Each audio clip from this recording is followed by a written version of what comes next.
We grew up watching Kevin Harvick. He was driving that 29 Good Ranch car back in the day. His last race was Sunday at Phoenix. And listen here, I do not like Kevin Harvick at all. I used to like him when he was younger, when he was a brat. I think he still has that kind of a brat side. He's calmed down a lot, obviously, as he's gotten older. But when he ran it, seeing all the stuff that happened on Sunday, his Keelan and Piper calling in before the radio before the race on his radio, that got me a little bit. And then obviously, him after the race with his guys. He had Ryan Preece over there. He had Chase Briscoe over there, kind of doing a toast and just kind of taking it all in. That got me, man. And I'm not a Kevin Hart fan at all, but I'm gonna miss Kevin Harvick just because he's meant a lot to the sport. I mean, he took over Dale Sr.'s ride 2001. I mean, the most tragic day in NASCAR, and he had to take over for that car. Somebody had to start driving that car, and he did it. And he did it with honor for 12, 13 years at RCR. Obviously moves to SHR, wins the championship his first year at RCR. Should have went to Jeff Gordon, but that's playoffs for you. Brad. Thanks, Brad. But he's definitely a top 10, top 15 NASCAR driver of all time. Only got one championship, but definitely could have won multiple ones if it wasn't for this playoff format. And I'm going to miss him. He'll be in the TV booth next year, hopefully, to help out Fox because their coverage has been awful for a long time. And hopefully he can kind of ease that cringiness out a little bit from Clint Boyer and Mike Joy the past couple of years. But I'm going to miss Kevin Harvick. And I'm going to miss him. I never was a huge fan of him, but it's like I said, it's like another part of my childhood getting just erased and getting just fly off into the ether. So what do you take from Kevin Harvick's career, and what is his legacy? Yeah, I'll just say this. I agree with what you're saying. It's a small part of the childhood gone. It seems like every year a little bit gets whittled and whittled and whittled away till there's nothing left. I compare him to retiring as, the same thing that happened when Tom Brady left, or Peyton Manning, or Phillip Rivers. Drew Brees, all these guys in the NFL that you grew up watching, and you thought that when you were watching them, you were like, man, this guy's been in the league 4 years. He's been doing this long ass time. Mm-hmm.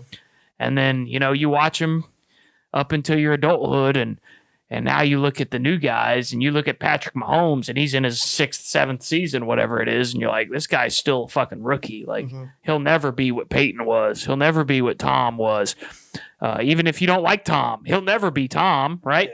Yeah. And you look at Kevin that way. Like, I didn't like Kevin when he was in that 29 car. I didn't like RCR. I didn't like anybody that drove for RCR except for, the last year that Newman was there.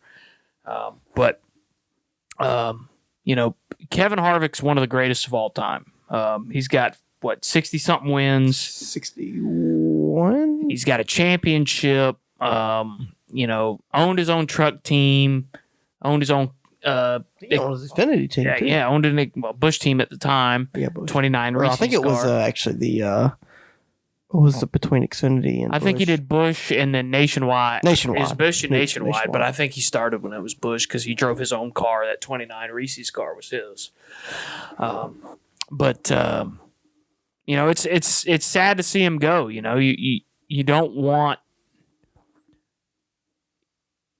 It's tough to look at other people getting old and getting because you're right there behind them. because that not long ago you were a kid and you were watching them when they were a kid, right?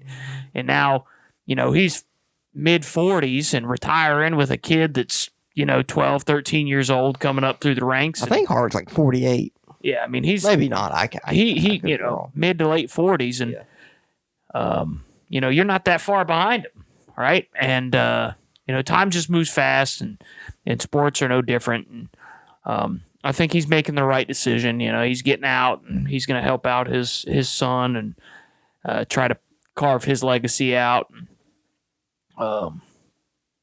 47. Get him to whatever series he wants to race in. I know he does a lot of road racing. He does some dirt racing. He does some He's in oval charge racing. of the Cars Tour with Dale Jr. and Jeff Burton and all So, them. I don't know if you listened to Junior's podcast yet with him, but he talks about that. He's like, I've got my own late model team now. I've got my own late model series now. And, the reason I'm doing that is because I want to control my son's future. I don't want to be worried about the car.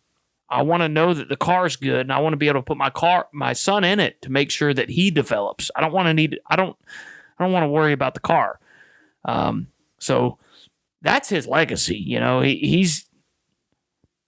He's got, enough wins, championship, he's a first ballot Hall of Famer. So he's good, right?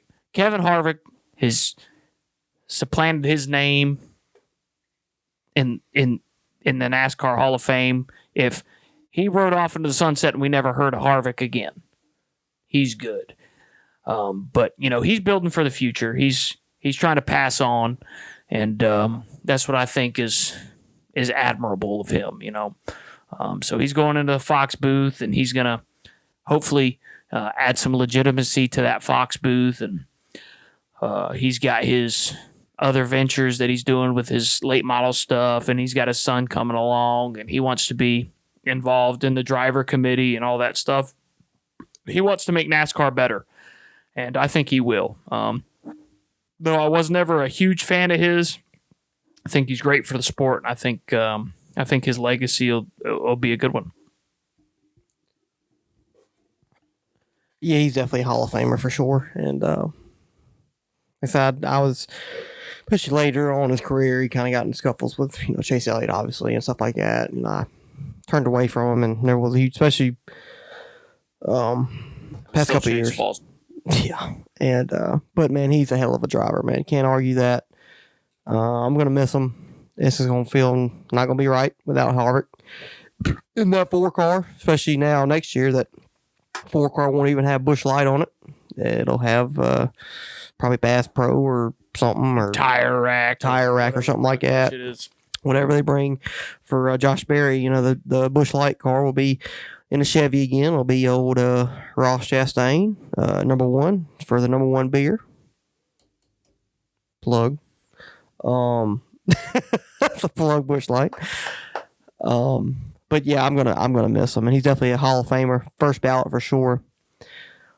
Only 1 championship, but I mean, Bob Labonte's in the Hall of Fame, and he's only got like 20 wins. He's got 1 championship, so Bob Labonte in the Hall of Fame. Junior's in the Hall of Fame. He ain't got none. He got 2 He got 2 Xfinity championships, but no Cup championships. I don't give a fuck. Jeff Green has a goddamn couple Xfinity championships. I'm pretty sure he does. So. You mean David Green? I think Jeff's got one as well. I don't think Jeff does. Anyways, my name is Jeff.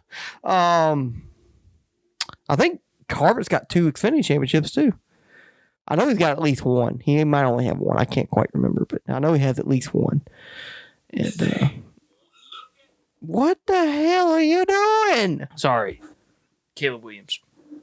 Williams? Caleb Williams. Ah, yeah, the USC quarterback. Overrated. Is he still crying? Probably. Little bitch. Anyways, Harvick, gonna miss him. I'm gonna miss him. But hopefully Josh Berry, I think, will give that 4-car a few good runs next year and possibly make the playoffs, which I think he has a shot to. And Harvick went out great, man. He led some laps on Sunday, and I think that's what I heard him say. He said, "I just wanted to lead a few more laps before on my last race. I just want to lead some laps." And he had a top 5 car. Pit strategy and not great pit stops at the end probably cost him a top 5. But you can relate with Chris Buescher on that. But I think Chris still got top 5. 5th. Yeah, so. But Harvick ran great, had a chance to win the race, probably had the 3rd, 4th best car. And so that was good to see Harvick go out running good, kind of like Jimmy Johnson did a couple years ago when Chase won his championship back in 2020. Jimmy ran top 5, I think, pretty much all day there as well. So good for Harvick to go out on a pretty high note, and seeing him get emotional, that was like I said, that one got me too. Like with the toast and talking about when Keelan and Piper talking to him over the radio, and reporters asked him after the race, them writing the message on his hood at the beginning of the weekend. Like, I'm not used to seeing Kevin Harvick like that, so that kind of got me right there. So, did that get you? No. Yeah, it did. Because you're not used to Kevin Harvick. For me, has always been a tough son of a bitch. Don't mess with Kevin Harvick. He knows how to wrestle. He will maybe beat your ass. So, tough guy. So you can agree, blue collar guy. You can agree or disagree with this. And you know me pretty well. I disagree. Probably gonna, but I think I draw a lot of comparisons between me and Kevin Harvick, as ways our personalities go. I think that both of us are, we put on that front, that nothing bothers me. It is what it is, kind of hard exterior that Kevin put on for so many years. But we're just fucking big babies at heart. We're You are coming out. Yeah. No, we're softies. We're emotional, and I'm emotional. I just hide it well. Things get to me. I got a big heart. I like watching people succeed. I don't like watching people do bad. I was talking about this the other day with a guy at work. Man, when I'm at a short track event, like I go to Anderson Speedway, I watch the guy that's running last. And I feel bad for that guy. Because nobody wants to go out there and spend their fucking hard-earned money and go out there and just get lapped and get lapped and get lapped. And I feel bad for him, And I know he's doing his best and all that. But I feel bad for that guy. And I think Kevin Harvick's the same way. I think on the exterior, he's this big tough guy that, nothing bothers me. I'm just going to do me. But this weekend, you saw a little bit different. So I relate to that. And, it's good to see, it's good to humanize yourself. And I think that, even though that, there are people that like Kevin Harvick and don't like Kevin Harvick, I think going forward, everybody's going to look back on Kevin Harvick's career, whether they liked him or not, and be have fond memories of it, and they're going to talk about him the same way they talk about the greats of the past, whether they liked him or not. They're going to talk about it with fond memories. That's a good comparison. I agree with you. I can't argue with you.